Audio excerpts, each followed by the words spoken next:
Pessoal, então novamente boa noite, sejam todos bem-vindos. Agradeço mais uma vez o convite, tá, da Sociedade Espírita Joana de Ângeles para poder participar, né, desse trabalho que é tão importante, né? Os centros têm agora usado essa tecnologia, né, para manter os seus trabalhos da forma como dá, né? Isso é muito importante, isso é muito bom, isso é muito prazeroso, né, para todos nós. E o tema que nós escolhemos hoje é um tema, de certa forma, muito conhecido, né? Uma parábola, mas que a gente vai procurar trazer uma abordagem, tentar trazer uma abordagem que, claro, vai manter o ensinamento principal, né? Mas vai permitir a gente um exercício de maior profundidade, talvez, no texto, né? Então, nosso tema é a parábola do bom samaritano. Mas antes de entrar em si na parábola, né? Como nós sabemos, tem a mensagem principal em torno da caridade. Eu gosto sempre de começar contando, refletindo sobre alguns dos momentos, né, da passagem de Jesus sobre a Terra, que são sempre muito inspiradores, né, principalmente para esse nosso tema. E a gente vai encontrar lá no final do capítulo 18 do Evangelho de Lucas, da metade para frente, e no início do 19, dois encontros em sequência que Jesus vai ter, né, indo em direção a Jericó, a cidade de Jericó, que mostram para nós o teor da sua proposta, que é muito mais amplo que nós naquela época, né, pensávamos, e até hoje é muito mais amplo, tá? Porque essa passagem, esses trechos, eles vão narrar dois encontros que Jesus vai ter e com pessoas aparentemente muito diferentes, tá? E o primeiro desses encontros acontece na seguinte circunstância.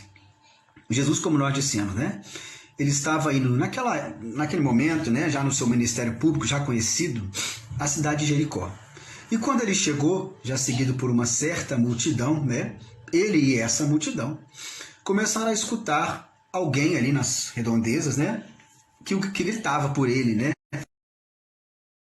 tem misericórdia de mim. E essa pessoa, esse homem, né, gritava e pedia com muita fé, muita vontade, né, queria ver Jesus. E ele pedia tanto que incomodou os discípulos, né, incomodou alguns que seguiam Jesus naquele momento ali. E o pessoal chamou a atenção dele, ó, silêncio, Jesus está passando aí, né? Mas ele não parava, continuava chamando e pedindo, né? Até que Jesus, claro, né, percebia muito além dos gritos, né, mas percebia a vontade, o merecimento, né, a própria necessidade daquele espírito, né, pediu aos seus companheiros que o chamasse. Então chamaram, né, o levaram à presença de Jesus. E olha que coisa interessante, esse homem era um homem que, além de mendigo, morador de rua, era cego, né? Mas eu acho que as pessoas ouviam menos ali do que ele as pessoas, né? É aquele tipo de pessoa que ainda na nossa sociedade, infelizmente, é desprezada, né? É esquecida, é invisível. São os invisíveis, né? Essa expressão que a gente escuta às vezes. E ele era um invisível, né? Mas ficou frente a frente com Jesus. Ele ali, que tinha problemas, claro, financeiros, né? Morava na rua, tinha um problema da visão, ficou frente a frente com Jesus. E o mais interessante é que Jesus, como sempre fazia, perguntou para ele, né? O que você quer de mim? Mas não era óbvio o que ele queria, né? Mas Jesus, é bem interessante, Jesus sabia, claro, né? Mas a humildade, a vontade, né? O expressar, né? O que você quer, isso faz parte do processo. É a demonstração de fé. E ele ali, claro, tendo merecimento também, né, estava ali terminada a sua expiação, ou a sua prova, deu a ele, né, dentro da sua capacidade fluídica ali, concedeu a ele a cura. Né, ele voltou a enxergar na frente de todos ali. Mas olha que coisa interessante. Por mais que a gente tenda a imaginar a cura, né, no caso do nosso exemplo aqui, como um prêmio, né? Na verdade, a cura é um convite, né? Porque, na verdade, aquele homem recebia naquele momento a sua saúde da visão, vamos dizer assim, né? E recebia também toda uma oportunidade de redirecionar a sua vida, né? Da forma como quisesse. Mas recebia um convite a que seguisse Jesus, não seguir propriamente sendo um discípulo, andando atrás, não isso propriamente, né? Mas seguir Jesus colocando a mensagem de Jesus em prática na própria vida. Então olha que coisa interessante. É Jesus dando o seu amor, a sua atenção, o seu carinho a alguém que para a sociedade era desprezível. Mas Jesus também o amou. Olha que legal. Mas Jesus prossegue. na sua caminhada. E a gente não sabe pelos textos evangélicos o que aconteceu com o cego Bartimeu, né? O cego de Jericó. Há até uma variação dessa passagem em outro momento, em que se está se referindo à mesma passagem ou não, mas enfim, isso não importa. Mas aí, após esse encontro com o cego, Jesus vai ter um outro encontro agora, mas com alguém que aparentemente não tinha problema nenhum. Não tinha problema nenhum, aparentemente, tá? Essa pessoa de quem a gente está falando aqui era um homem rico, vivia em Jericó, né? Tinha uma mansão ali para os padrões daquela cidade, né? E era um cobrador de impostos, mais que isso. Era um chefe de cobrador de impostos, um chefe de publicanos. A pessoa, naturalmente, né, tinha uma vida muito boa financeiramente falando. Mas aí agora pedindo ajuda também, né, usando como referência as informações que o Espírito Amélia Rodrigues nos traz, né, pela obra Primícias do Reino, se eu não me engano, no capítulo 15, que vai falar desse homem, Zaqueu, né? Esse cobrador de impostos, apesar de ter essa vida aparentemente tranquila, enfrentava uma situação de muito tédio. Não estava satisfeito com a forma como vivia, né? Reconhecia em si mesmo débitos do passado, pessoas a quem ele havia prejudicado. Ele que tinha todo esse poder de arrecadação do dinheiro dos seus conterrâneos ali, né? Para, claro, o seu sustento e principalmente para repassar a administração romana, ficou muito rico. E muitas vezes uma coisa que existia naquela época, né, como ainda existe hoje, agia de forma corrupta, né? E assim também por isso enriqueceu. Mas claro, né, como toda pessoa, tem um momento que a consciência aperta. Ela nos convida à modificação, ela nos incomoda, né? E Zaqueu ouve então falar de Jesus. Dizem que um tal de Jesus está vindo aí, uns falam que ele é um mago, um curandeiro, outros falam que é um profeta, outros falam que é um farsante. Mas dizem que ele tem uma mensagem, uma coisa fantástica, uma mensagem consoladora, é carinhoso com as pessoas. E aquilo, quando Zaqueu ficou sabendo daquilo, né, isso despertou nele uma vontade, talvez inexplicável naquele momento, mas de conhecer esse homem, quem sabe ali não estaria a resposta para os seus anseios, para o seu tédio. E olha que interessante, hein? Não tinha problema de dinheiro, não tinha problema físico, de saúde, não tinha, né? Nada disso. Foi procurar Jesus, porque sofria. Só que quando ele chega no local em que ele sabia que Jesus estaria, né? E como a gente disse, Jesus seguido por uma certa multidão, quando ele chega, ele não consegue ver as pessoas, Jesus. Por quê? Porque ele era de baixa estatura. Então ele levantava o pescoço, né? Olhava, não conseguia ver Jesus. E aí o que ele faz? É o primeiro ato de humildade, isso é fantástico, né? É claro que essa passagem de Zaqueu mereceria todo um estudo sobre ela, nós não vamos fazer isso, né? Mas é fantástica essa postura dele de subir na árvore, né? Ele, um homem chique, né? Da alta sociedade, bem vestido, subir na árvore. A gente às vezes não imagina muito isso, mas ele fez isso, né? Com a roupa chique, imagina a gente de terno, chegando num lugar e sobe numa árvore. Foi o que ele fez, mais ou menos, né? Ele subiu na árvore para ver Jesus, mas mais do que ver Jesus, ele foi visto. Ele foi visto. Jesus olhou para ele, né? Reconheceu ali um homem que queria mudar, como cego lá, como cego Bartimeu. Ele queria mudar, né? E Jesus se convidou para jantar na casa dele. Jesus a gente deixa fazer essas coisas, né? Se fosse outro era uma grosseria, né? Mas Jesus não tem problema, não.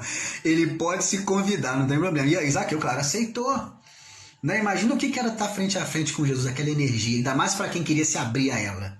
Isso é uma coisa fantástica, né? E aí que é legal, né? Jesus vai, janta com Zaqueu, o pessoal fica impressionado, porque como é que Jesus está andando com esse tipo de gente, né? Mas a gente sabe que Jesus, justamente o objetivo desses três que nós escolhemos é esse, Jesus não fazia acepção de pessoas assim. Né? Para ele eram todos espíritos imortais, dignos de amor, de atenção, de carinho. Não tinha pobre, rico, homem de má vida, mulher de má, não tinha muitas coisas para Jesus. Né? Ele vai, anuncia, né, o seu evangelho na casa de Zaqueu, ouve de Zaqueu uma proposta de arrependimento, de modificação, né? Eu vou pagar 4 vezes o que eu desviei, que eu roubei, eu vou dar metade dos meus bens para os pobres, vou ajudar as pessoas, né? E dali naquele momento, Jesus vai dizer para ele, né, a salvação chegou nessa casa. Né? A partir daquele momento, ele, como o cego, recebia um convite a uma nova vida. Uma vida diferente da que eles tinham no passado. Olha que coisa interessante. É Jesus lidando com o pobre, com o doente, o invisível para a sociedade. É Jesus lidando com o rico, com o que se destacava, com o que não tinha, entre aspas, né? Aparentemente não tinha problema. Lidando da mesma forma, com o mesmo carinho, com o mesmo amor, dando o mesmo ensinamento, permitindo, né, aquelas pessoas a cura quando necessário, ou a oportunidade de agirem diferente, gente. Essa é a proposta, essa é a caridade, conforme Jesus nos ensina. E claro que vai ficar ainda mais clara na discussão dessa parábola, porque como nós comentamos, é uma parábola muito famosa, talvez seja a mais conhecida, junto com a do filho pródigo, talvez sejam as mais conhecidas, né? E muito profunda, gente. De uma profundidade muito grande, que às vezes a gente, por já conhecer, repete, ouve, não dá muita atenção, mas deveria dar, porque é uma parábola assim, fantástica. E o que a gente vai fazer, em primeiro lugar? Como eu vou até comentar um pouco antes de ler a parábola, eu já ia ler a parábola agora aqui para a gente relembrar. Mas eu até comentar uma coisa muito importante também, né? O porquê que Jesus contava parábolas. Tem um capítulo do Evangelho segundo o Espiritismo, que é o 24, né? E ele tem por título uma famosa frase de Jesus que é: não ponhais a candeia debaixo do alqueire, ou seja, não coloque a vela debaixo do móvel. Né? Em que sentido Jesus diz isso? Se há uma necessidade de acender uma luz, né? Se a gente vai acender uma lâmpada, uma vela, a gente vai colocar o quê? No alto, no móvel em cima de uma mesa, no móvel alto. Por quê? Para quê? Para iluminar o máximo possível, não é isso? A gente não acende uma vela para colocar debaixo da mesa. E o que Jesus quer dizer com isso? Está se referindo à sua mensagem, ao que ele anunciava, né? As leis de Deus. Olha, nós estamos aqui para divulgar, para as pessoas saberem, para as pessoas conhecerem. É o convite, né? Que ele fez ao cego Bartimeu, que ele fez a Zaqueu. Isso é a vela. Mas por que eu estou falando isso? Porque aparentemente Jesus se contradiz. Repito, aparentemente, né? Porque muitas vezes Jesus vai contar parábolas, e claro, com a intenção de levar essa luz, de espalhar essa luz, que é a sua evangélica, a sua mensagem, mas as pessoas não vão entender. Olha que coisa interessante. As pessoas não vão entender. E aí os discípulos demonstrando uma postura questionadora, e olha que legal isso, hein? Os discípulos questionando Jesus, que é a proposta da doutrina espírita, né? De um questionamento. O que é que eu digo que é questionamento, né? Não é sentido de revolta, não. De entender, de perguntar, de questionar, né? E os discípulos faziam isso com Jesus, imagina? Que coragem, hein? Perguntar para Jesus, mas é claro, Jesus, né? Amoroso como era, devia dar toda a abertura a isso. Mas enfim, eles perguntam para Jesus, Senhor, por que o senhor fala através de parábolas? O povo não está pescando o negócio. Por quê? Né? E aí Jesus vai dizer para eles, olha, vocês que estão comigo, né? Isso é um trecho da Bíblia, do Novo Testamento, que é citado nesse capítulo 24. Vocês deem uma olhada lá. Jesus diz a eles assim, ó, a vocês que estão comigo foi dado conhecer os segredos do reino dos céus. O que ele quer dizer com isso? Olha, para vocês que me acompanham e que naturalmente foram escolhidos, né? O entendimento é mais fácil. Claro que não era simples também, como não é para hoje, para a gente até hoje, né? Mas para vocês, ó, vocês já entendem um pouco melhor. Agora as pessoas em geral não entendem. E aí elas não entendem apenas por falta de instrução, não. E aí Jesus vai deixar isso claro quando vai citar Isaías, né? E vai dizer, o profeta Isaías vai dizer para eles, ó, porque o coração desse povo se tornou pesado. E eles vão olhar, mas não vão enxergar. Eles vão ouvir, mas não vão escutar. Ou seja, o que é estar pesado? O pensamento voltado à matéria, o pensamento voltado excessivamente às sensações, ele te impede de enxergar aquilo que é mais importante, que é mais profundo. Né? É necessária uma espiritualidade, no sentido moderno, para entender a proposta de Jesus. É necessário uma abertura. É necessário olhar com os olhos do Espírito. Kardec mesmo vai dizer, lá no capítulo 5, né, o Bem-aventurados os aflitos, do Evangelho segundo o Espiritismo, claro, né, que para entender a maior parte do ensinamento de Jesus, você deve considerar a imortalidade da alma. Considerar a realidade espiritual, olha que interessante. Um pensamento apenas materialista, apenas voltado aqui, ele te impede, ou pelo menos te atrapalha, né, a entender a proposta de Jesus, a sua mensagem. E muitas vezes aqueles que escutavam Jesus não se abriam à compreensão, ou não tinham a maturidade intelectual, ou não tinham a maturidade moral para compreender. Mas por que Jesus contava parábolas então? Olha que coisa fantástica. Por uma questão de caridade. Claro que era um método, e um método fantástico, né? Porque não tem uma coisa que a gente memoriza mais fácil do que uma boa história. E Jesus era um grande contador de histórias, né? Nas suas parábolas. Mas é também, gente, um respeito, uma caridade imensa para com a humanidade. Sabe por quê? Porque quando a gente escuta uma parábola como a do bom samaritano, que é o nosso tema da noite aqui, né? A parte mais importante a gente entende. Mesmo aquela pessoa naquela época com maior dificuldade intelectual ou mesmo moral, a parte mais importante, que é o convite à prática do bem, né? Ao amor ao próximo, que somos todos nós, né? Isso as pessoas pescam. E de acordo com a maturidade de cada uma delas, elas vão aprendendo um pouquinho mais. Né? Ah, mas tem esse detalhe aqui. Ah, mas tem aquele detalhe ali. Estão vendo? Porque a gente pode se perguntar, né? Abrindo assim para a gente refletir. Ah, o que é fazer o bem? Será que o que eu acho que é fazer o bem às vezes não é? Estão entendendo? Então a gente fala assim, ah, o importante é fazer o bem. Mas o que é fazer o bem? Talvez não seja tão simples assim. Né? Muitas pessoas, às vezes, achando que estão fazendo o bem, cometem as maiores barbaridades. Tá entendendo? Então, a partir do momento em que você vai se aprofundando, vai amadurecendo, seja numa mesma encarnação, seja no processo evolutivo, como nós hoje, 2000 anos depois, né, da época em que essas parábolas foram contadas, a gente olha para elas e longe de chegar no fundo, nós estamos longe, tá? A gente consegue aprender mais. Ah, já sabemos tudo? Não sabemos tudo, estamos longe. Mas a gente aprende mais, colhe mais, aplica mais nas nossas vidas. Ou até coisa interessante, quando a gente já passou por certas experiências e relê uma parábola, muitas vezes ela bate de uma forma diferente. Às vezes você leu quando tinha 20 anos de idade. Ah, legal, bom samaritano, entendi, simples, oh, que coisa tranquila. Quando você lê com 40, você já tem uma bagagem de acertos, de erros, e aquilo ali vem em você de outra forma. Às vezes no mesmo dia, você lê o mesmo texto, você já é outra pessoa. Né? É muito interessante até para quem estuda questão literária, né? Ou até histórica, sociológica. Quando você lê um livro, você lê de novo, o livro é o mesmo, né? Mas você é outro. Olha que coisa interessante. O mesmo, claro, vale para as parábolas. Então olha que coisa fantástica. Jesus contava essas parábolas, não era para ocultar nada, mas para dar em conta-gotas, né? Dentro da possibilidade de cada um entendimento. Então aqueles que já tinham mais maturidade ouviam aquilo e pescavam muito mais coisas. Nossa, que legal, que interessante. Os que tinham menos gravavam o que era o essencial. Às vezes de forma incompleta, mas o essencial. Né? E para esses também havia os ensinamentos diretos. Então, ó, ama o teu próximo como a ti mesmo. Olha, eu posso falar que não concordo com isso. Eu posso falar que eu não consigo amar. Tudo bem. Mas eu não posso falar que eu não entendi. Ah, eu entendi. Então é isso. É para amar o outro como eu mesmo. Beleza. Ah, não quero. Tudo bem. Problema seu. Mas você entendeu. Então, olha que coisa interessante. Esse básico, essa base, Jesus expunha de forma clara, tá? Mas era para isso então que ele contava parábolas, né? Além de tudo, aguardando, né, respeitando o momento de cada um, né, para que absorvesse, para que aprendesse um pouco mais. E aí a gente chega então, depois dessa introdução longa, né, à nossa parábola do bom samaritano, tá bom?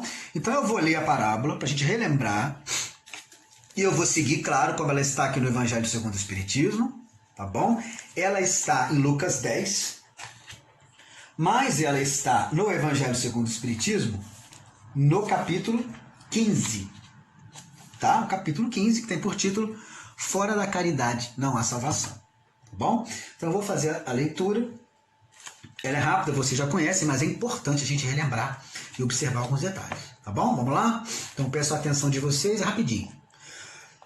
Lucas 10, né? 25 a 37. Então, levantando-se, disse-lhe um doutor da lei para o tentar: Mestre, que preciso fazer para possuir a vida eterna? Respondeu-lhe Jesus: Que é o que está escrito na lei? Que é o que lês nela? Ele respondeu: Amarás o Senhor teu Deus de todo o coração, de toda a tua alma, com todas as tuas forças e de todo o teu espírito, e a teu próximo como a ti mesmo.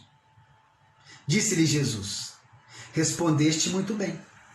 Faze isso e viverás. Mas o homem, querendo parecer que era um justo, diz a Jesus: Quem é o meu próximo? E Jesus, tomando a palavra, lhe diz. Então, é claro, vocês perceberam, a gente não leu a parábola ainda, né?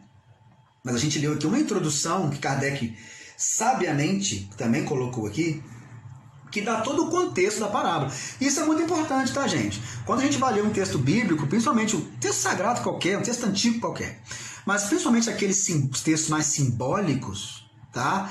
A gente tem que procurar entender o contexto, tá? Dentro das nossas possibilidades, entender o que está acontecendo ali. E além do contexto, entender inicialmente o sentido literal. Essa parábola é até bem tranquila de entender esse aspecto, tá? O que é o sentido literal? O que está falando no texto? A história, tá? Para depois buscar o mais importante, que é o sentido profundo. A gente também não pode parar no literal, tá? Mas sem o literal, eu às vezes posso acabar caminhando para entendimentos mais profundos, mais equivocados, tá? Ou imprecisos. Então é importante entender o que está acontecendo. Mas Kardec, já sabendo disso, né, homem muito à frente do seu tempo, até mesmo nos estudos bíblicos, ele coloca essa introdução que é interessantíssima. Então, olha só, isso acontece, é uma das diversas vezes em que Jesus foi interrogado por doutores da lei, ou seja, fariseus ou saduceus ou escribas, líderes de alguma forma, pessoas que tinham conhecimento reconhecido do texto bíblico, vamos dizer assim, tá? E aí o próprio evangelista aqui já vai dizer para nós que essa pergunta foi feita para tentar Jesus, para colocar Jesus numa pegadinha, uma armadilha, tá? Para ver o que ele ia falar, porque tinha um problema, tinha uma questão que eles queriam atingir, né? Eles querendo, alguns, não todos, tá? Os doutores da lei, nem todos os fariseus, tá? Mas eles se incomodando com Jesus, querendo prendê-lo, querendo motivos para isso, perguntas assim mais teológicas para Jesus, eles ficavam esperando Jesus cometer, entre aspas, um erro, falar alguma coisa que poderia ser interpretada, às vezes de forma distorcida, contra a lei de Moisés. E aí, com poucas testemunhas, Jesus ali podia ser preso por qualquer um, tá? E levado ali para julgamento, que era um crime, era uma coisa terrível. E é isso que eles tentavam muitas vezes, tá? Só que eles não estavam falando com qualquer um, né, gente?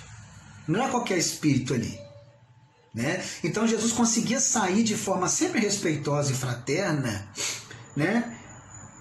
Quando queria, tá? Então isso é muito tranquilo, é muito interessante. E aí olha só que coisa legal. Jesus percebe a intenção desse doutor da lei, ouve a pergunta, né? O que é preciso para adquirir a vida eterna? E aí, sem aprofundar muito também, vida eterna a gente pode entender aqui, não imortalidade, tá? Mas já no nosso ponto de vista, para a gente já ir direto ao ponto, tá? Para não ficar muito, às vezes, em questões históricas, literárias, que não são nosso foco, a gente entende aqui como felicidade. Tá? Então você fala vida eterna, salvação, reino dos céus ou reino de Deus, a gente pode entender bem tranquilamente uma leitura espírita do texto como felicidade. Aqui, claro, envolve uma felicidade na terra e, obviamente, uma felicidade futura, uma felicidade plena, da qual nós estamos ainda distantes. Tá bom? Se ele pergunta para Jesus, ó Jesus, o que eu tenho que fazer para ser feliz? Olha só como é que muda aquela coisa legal. E aí Jesus diz para ele assim, ó, o que você já sabe disso? O que está escrito na lei? Né? Que é o que lês nela? Olha o que Jesus fala, coisa legal. Você já sabe. E ele vai provar que sabe. Ó. Ele vai anunciar, vai falar, ó, amará Senhor teu Deus de todo o seu coração, de toda a tua alma, com todas as tuas forças, de todo o teu espírito. Que era tipo um credo judaico. É uma coisa que os judeus sabiam, repetiam isso. Né? E aí, ele ainda conclui. O próprio doutor da lei conclui. E até o próximo como a ti mesmo. Ele sabia. E aí Jesus disse para ele assim, ó, respondeste muito bem, tirou 10. Faze isso e viverás. Faça isso, você vai ser feliz. É o mandamento maior, né? Vai aparecer em outros momentos, né? É o grande mandamento que Jesus nos traz e exemplifica. Faça só isso, você vai ser feliz. Olha que coisa legal. É bonito demais, né? E aí o homem, não era isso que ele queria. Não era esse o objetivo dele. E aí o evangelista vai dizer para nós, ó, mas o homem, querendo parecer que era um justo, que estava realmente interessado, que realmente era uma boa pessoa, queria aprender com Jesus, quando na verdade não era essa a intenção dele, né? Ele pergunta para Jesus, quem é o meu próximo? Olha que coisa interessante. E para essa pergunta tão boba para a gente hoje, né? Claro, a gente que está 2000 anos imerso na cultura cristã, né? Quem é meu próximo? Muito fácil, né? É óbvio que o próximo é aquele que está mais próximo, né? É o nosso familiar, é aquele que está na rua, aquele que trabalha conosco, é todo mundo, né? Só que isso não era tão simples na época. Na prática, na verdade, não é simples ainda hoje, né? Mas na teoria é. Mas na época nem na teoria era. Porque mesmo havendo essa recomendação realmente no Antigo Testamento, tá?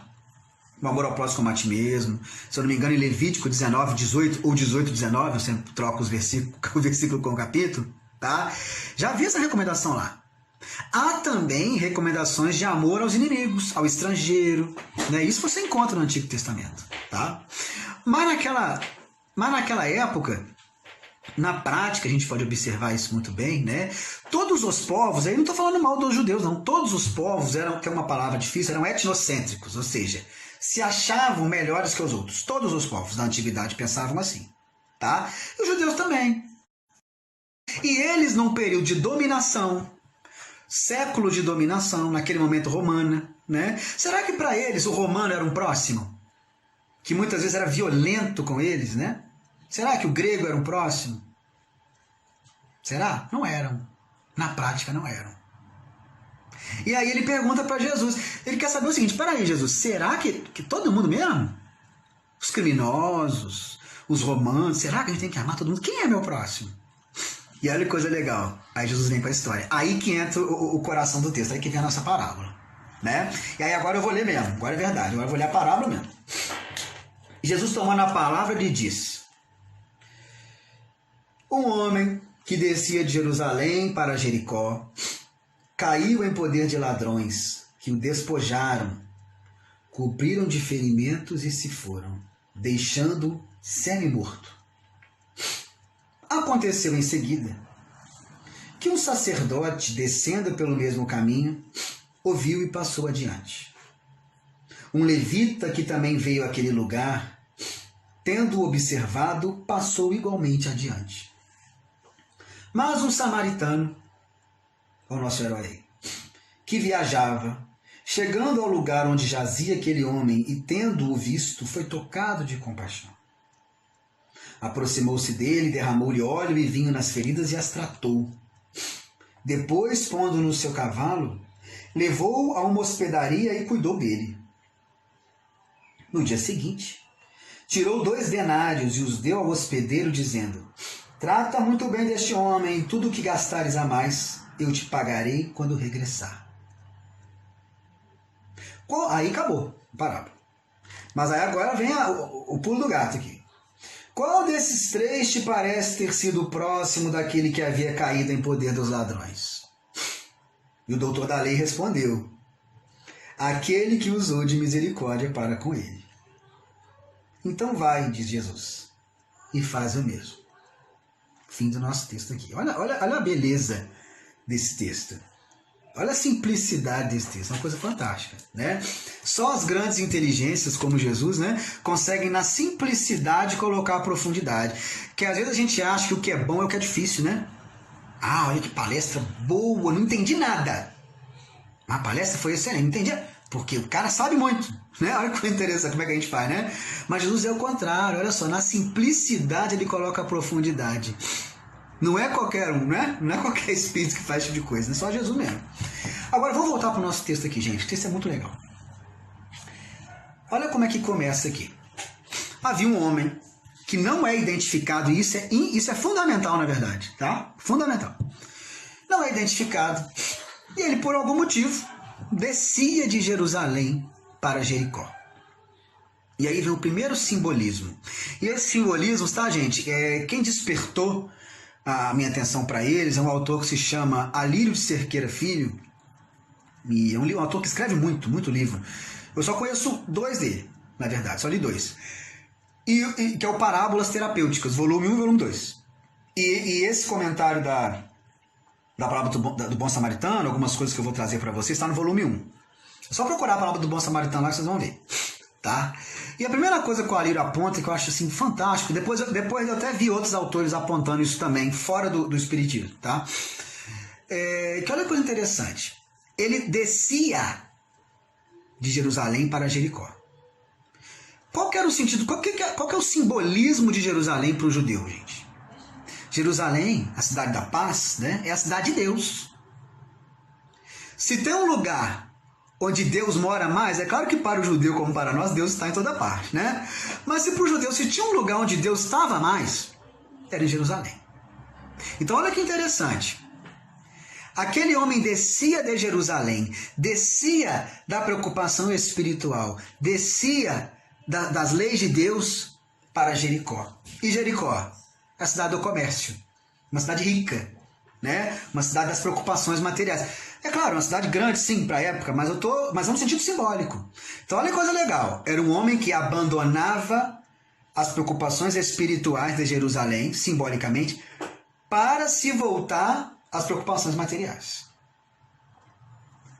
E aí, o que acontece com esse homem?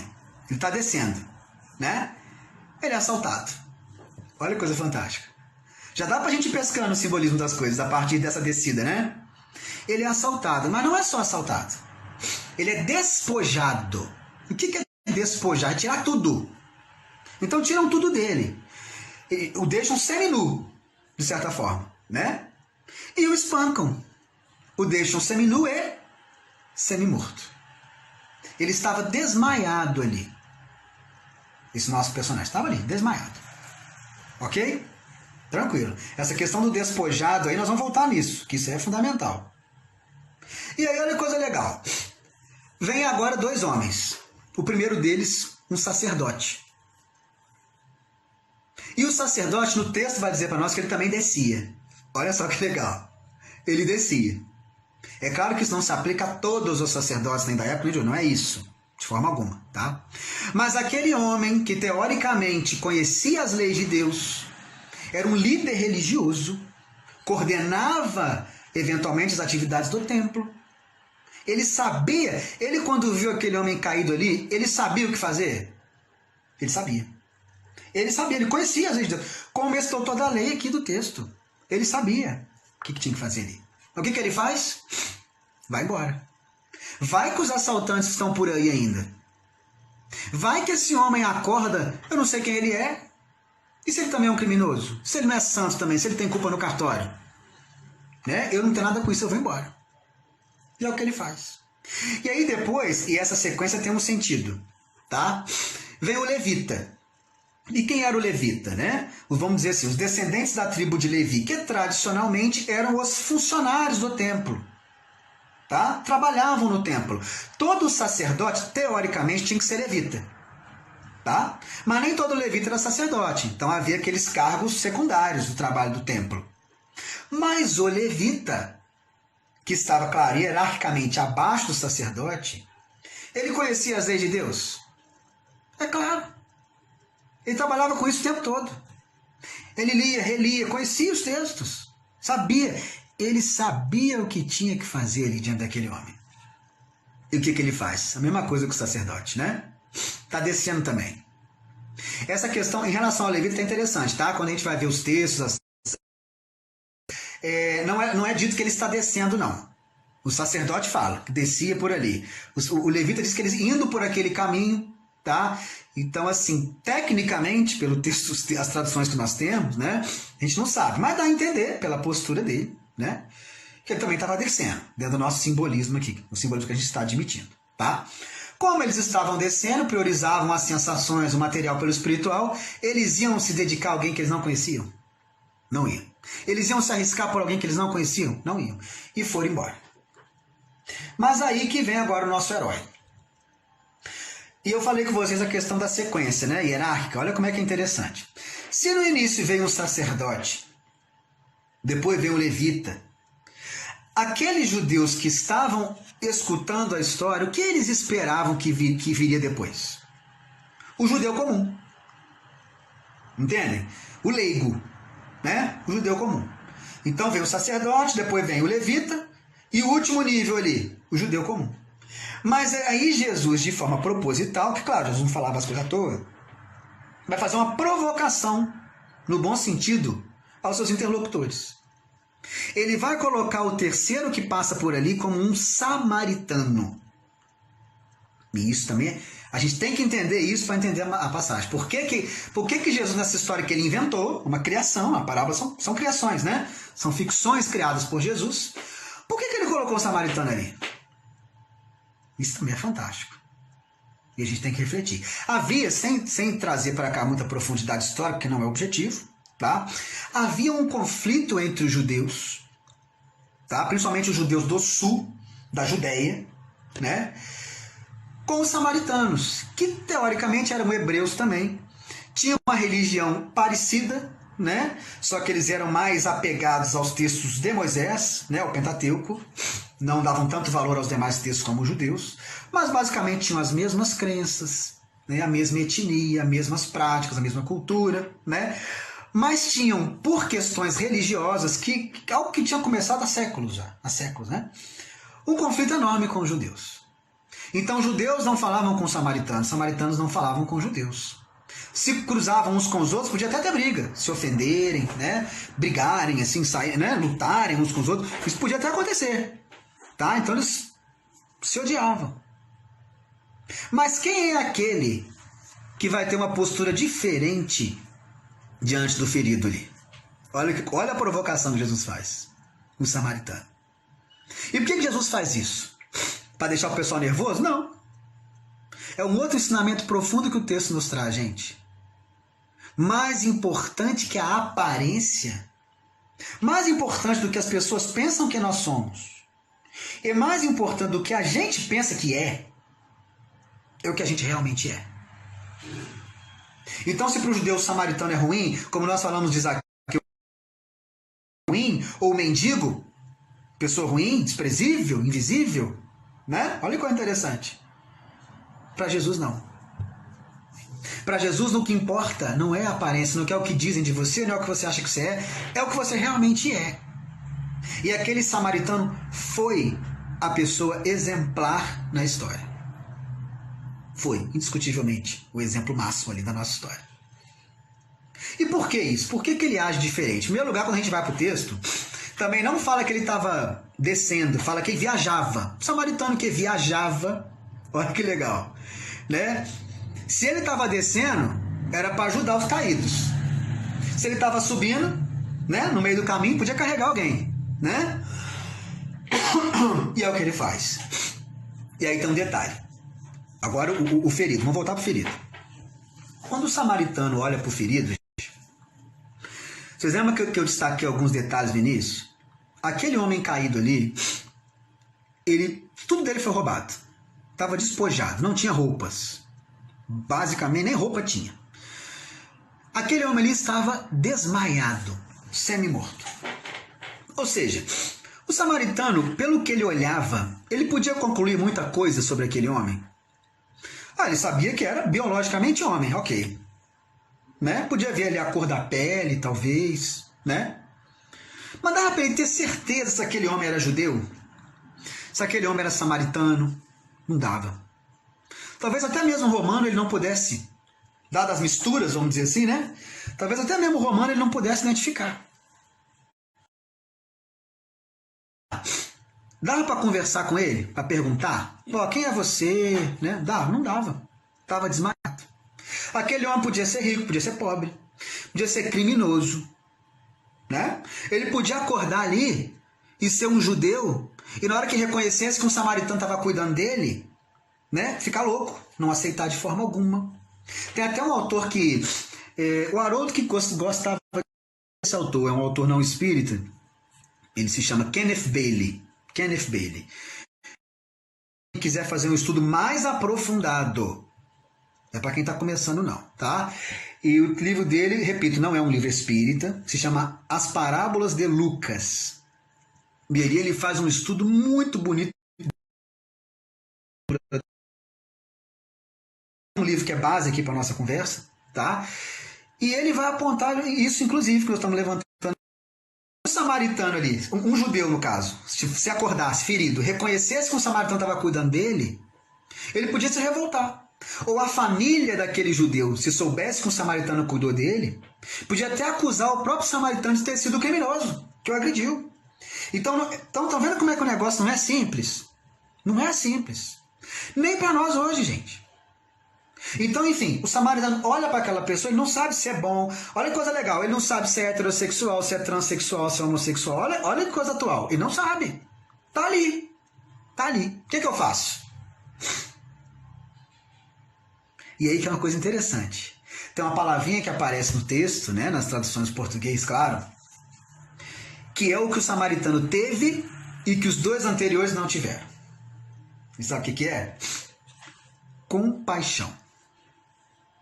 Ah, o que é compaixão? Teve dó? Teve pena? Não. Pena e dó, que a gente pode entender como sinônimos aqui, o sacerdote e o levita também tiveram. Eles olharam para aquele homem e pensaram assim, gente, coitado daquele homem, né? Foi assaltado, olha lá, vai morrer, ninguém pode ajudá-lo, né?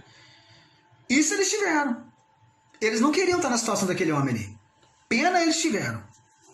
E muitas vezes é o que a gente vê muito, né, gente? A gente vê muito no dia a dia, pelo Facebook, né, pelas redes sociais. Como é que as pessoas têm pena das outras, né? Como é que as pessoas querem ajudar, se preocupam, defendem o pobre, defendem isso, né? Mas às vezes na vida cotidiana a gente não vê isso. Ou seja, elas têm muita pena. Muita pena. Tá? Eu não estou nem apontando para ninguém específico, todos nós. Tá? Muita pena do pobre, muita pena do pessoal, muita pena dos doentes, do corpo, muita pena, né? Mas talvez não tenhamos compaixão. E o samaritano teve. Sabe o que é compaixão, gente? Essa palavra no grego, ela tem um sentido de sentir o que está nas entranhas do outro. Tá? Um dos radicais da palavra é entranhas, intestino, o que está dentro. Olha só. Ter compaixão como sentir-se dentro do outro. Ter compaixão, gente, é olhar para o outro e não ver o outro. É ver você mesmo. Em que sentido, gente? É olhar para o outro e pensar assim, se eu estivesse naquela situação, eu sou o homem ferido ali, o que eu gostaria que fosse feito para mim? Isso é ter compaixão. Se sou eu, caído, ferido, à beira da morte, assaltado, eu gostaria de ser ajudado. Ame teu próximo como a ti mesmo. Queira para o outro o que você quer para você mesmo. E isso o samaritano fez. E o que é fantástico? Quem é meu próximo? Olha que legal. Quem era aquele próximo? Logo, meu próximo é todo mundo. É qualquer pessoa. É toda pessoa. E o que ele faz? Olha que legal.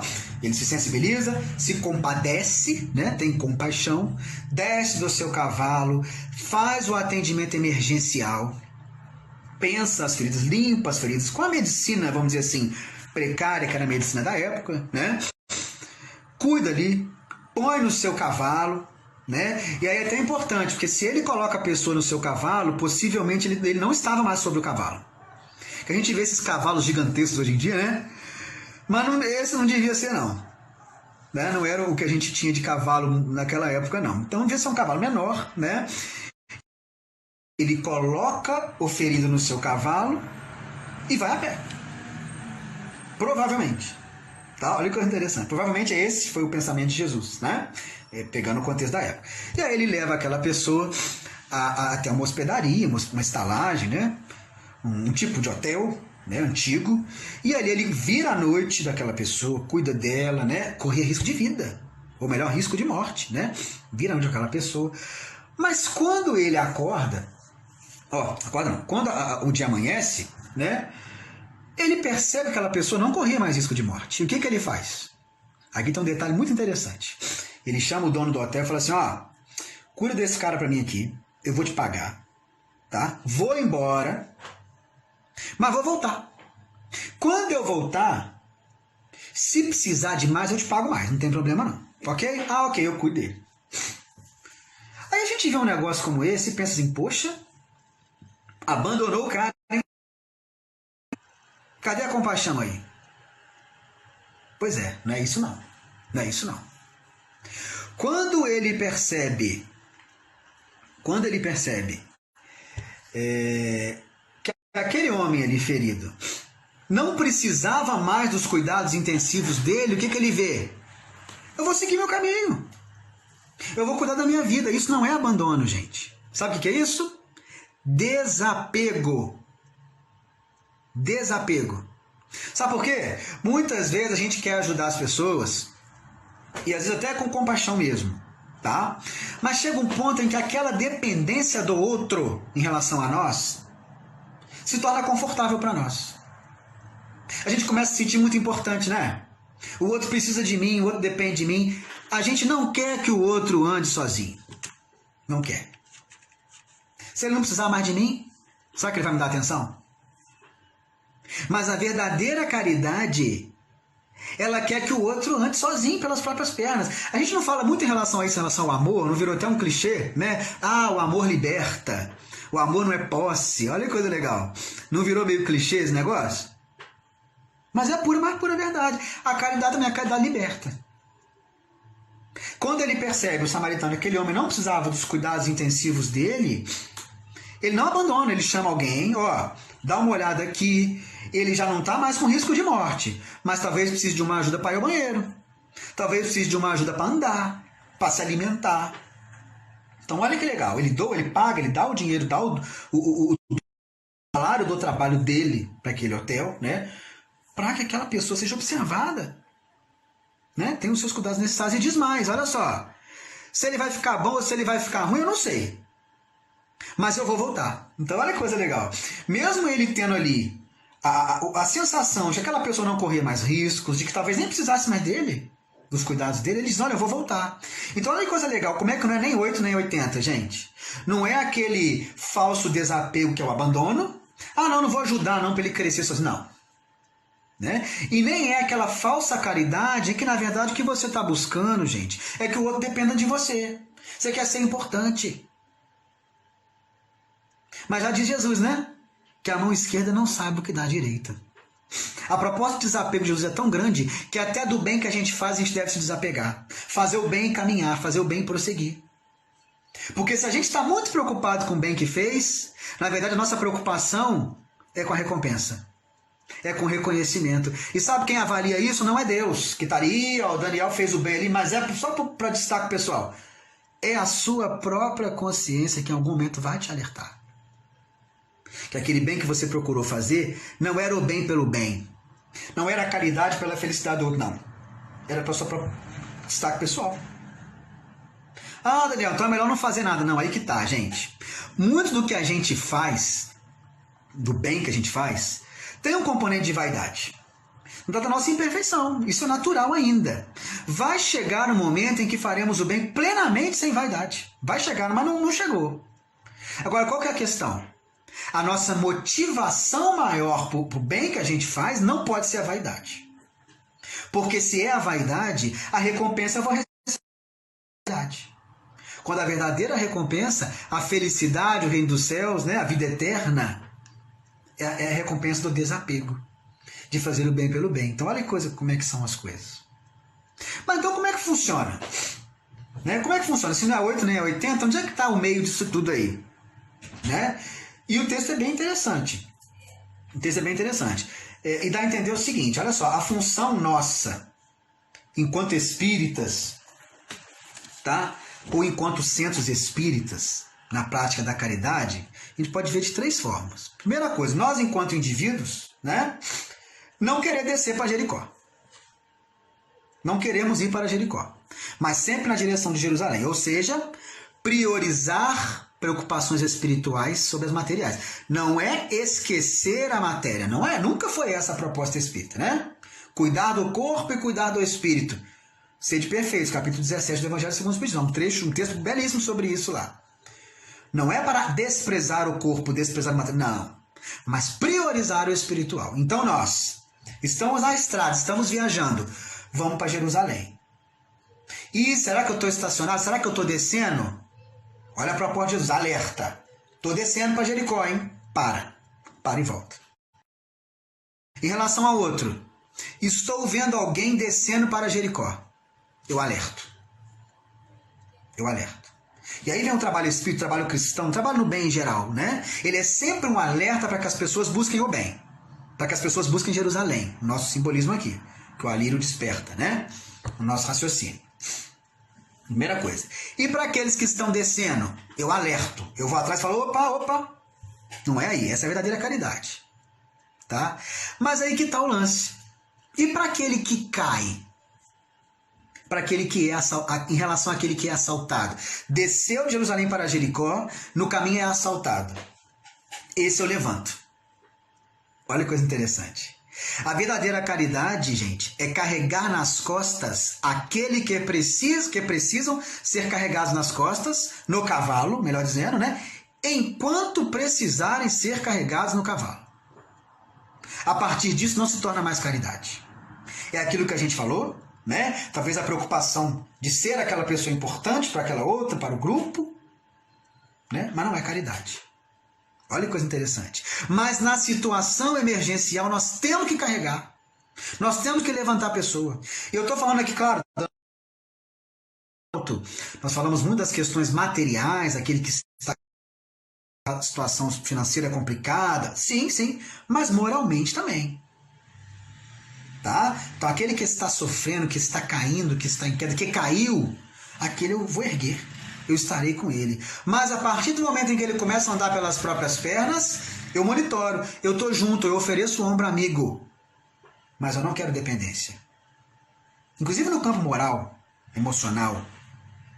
Estão entendendo? A gente pode abrir. É claro que é um limiar muito tênue, né, gente? A gente tem que ter uma certa experiência para começar a identificar isso. Não estou falando que é fácil, não. Tá? Mas a reflexão é necessária. A verdadeira caridade é a caridade, repetindo, que liberta. Que tira o outro do chão porque caiu. Mas está em pé? Está conseguindo andar? Estarei do seu lado. Mas se eu te carregar, não estou te ajudando. É como os espíritos bons agem conosco, né, em relação à prece.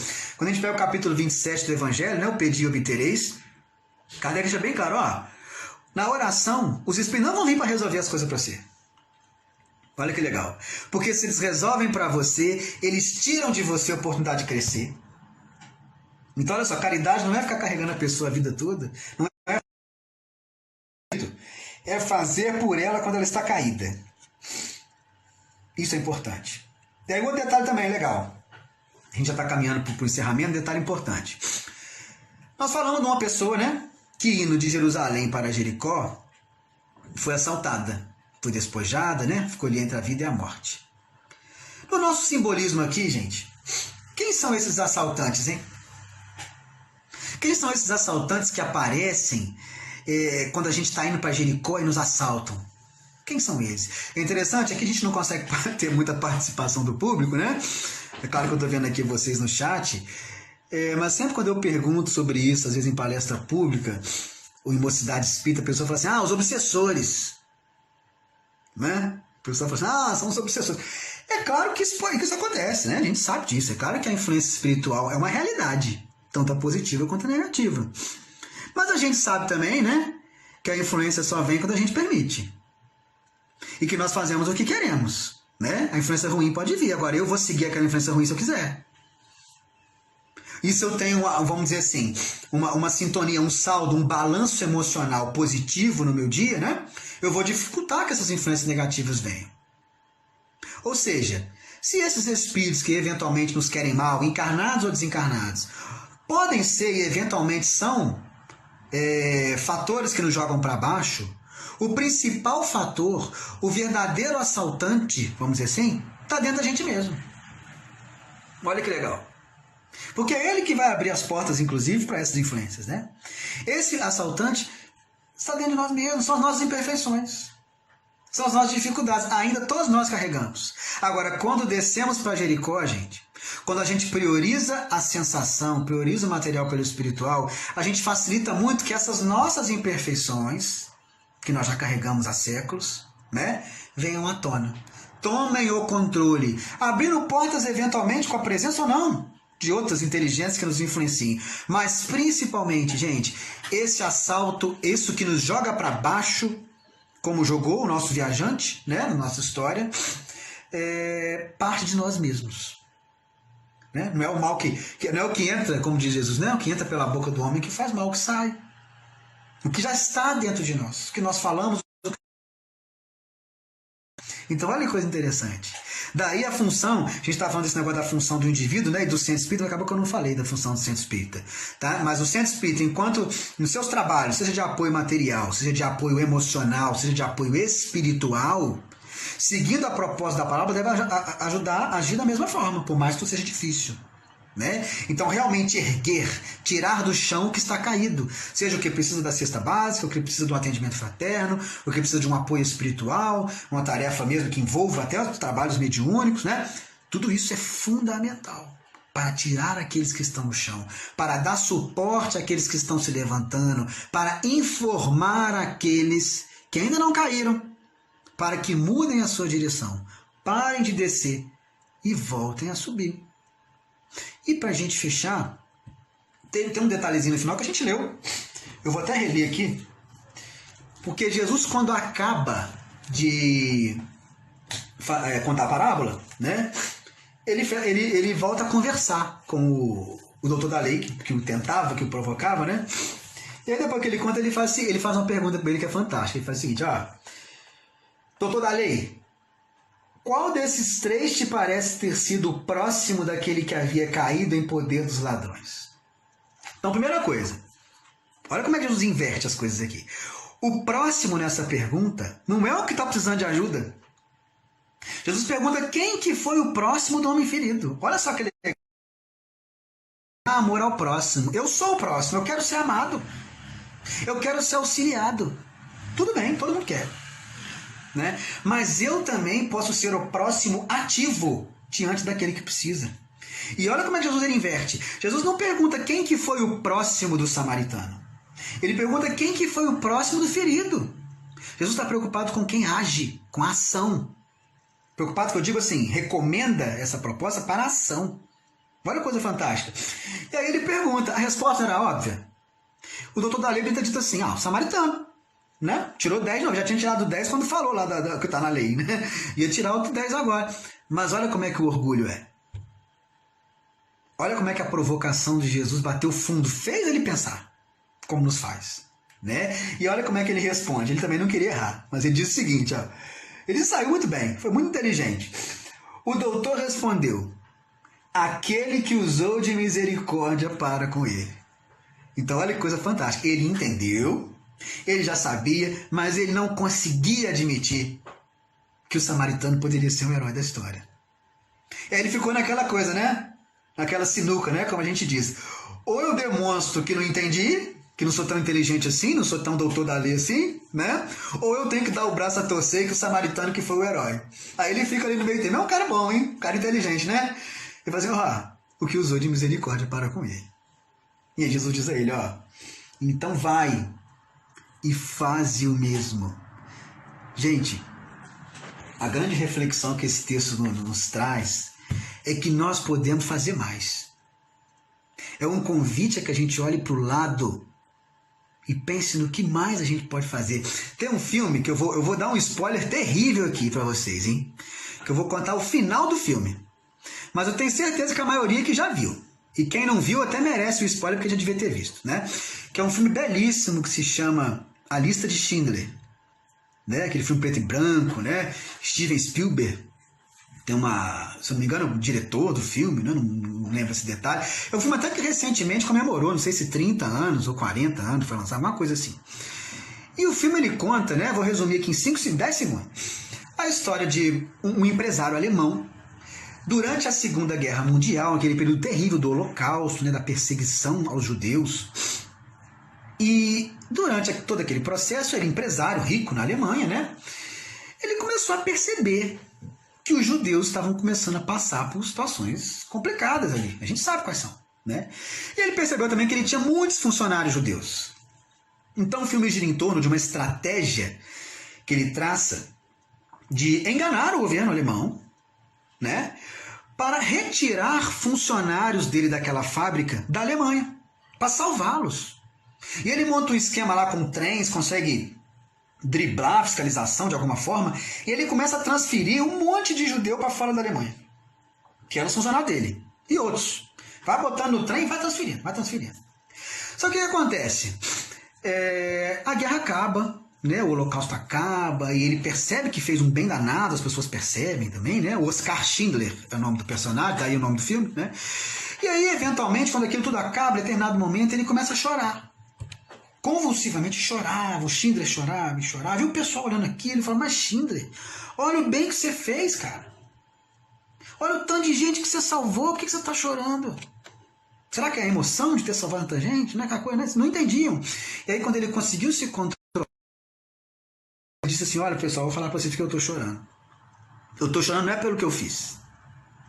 Eu estou chorando é porque eu percebo que eu poderia ter feito mais. Eu poderia ter salvado mais pessoas. E eu não fiz. Então fica esse convite, esse exemplo distinto, essa história é baseada, né, numa história real, para que a gente analise, olhe para o lado. A quarentena está servindo para isso, né? Para a gente olhar para os nossos parentes, olhar uns para os outros ali e se perguntar, peraí, será que eu posso fazer mais? Porque a gente sempre pode fazer mais um pouquinho. Então eu agradeço mais uma vez vocês terem compartilhado essas reflexões comigo. Foi um prazer imenso a gente poder refletir, voltar a pensar, se emocionar junto, né? Falando dessas histórias que são belíssimas. E desejo uma boa noite para todos. Vou fazer então a nossa prece final, né? Para a gente encerrar os trabalhos. Então, mais uma vez, agradecemos a Jesus, que é a fonte desses exemplos, desses ensinamentos belíssimos, fundamentais para a nossa vida.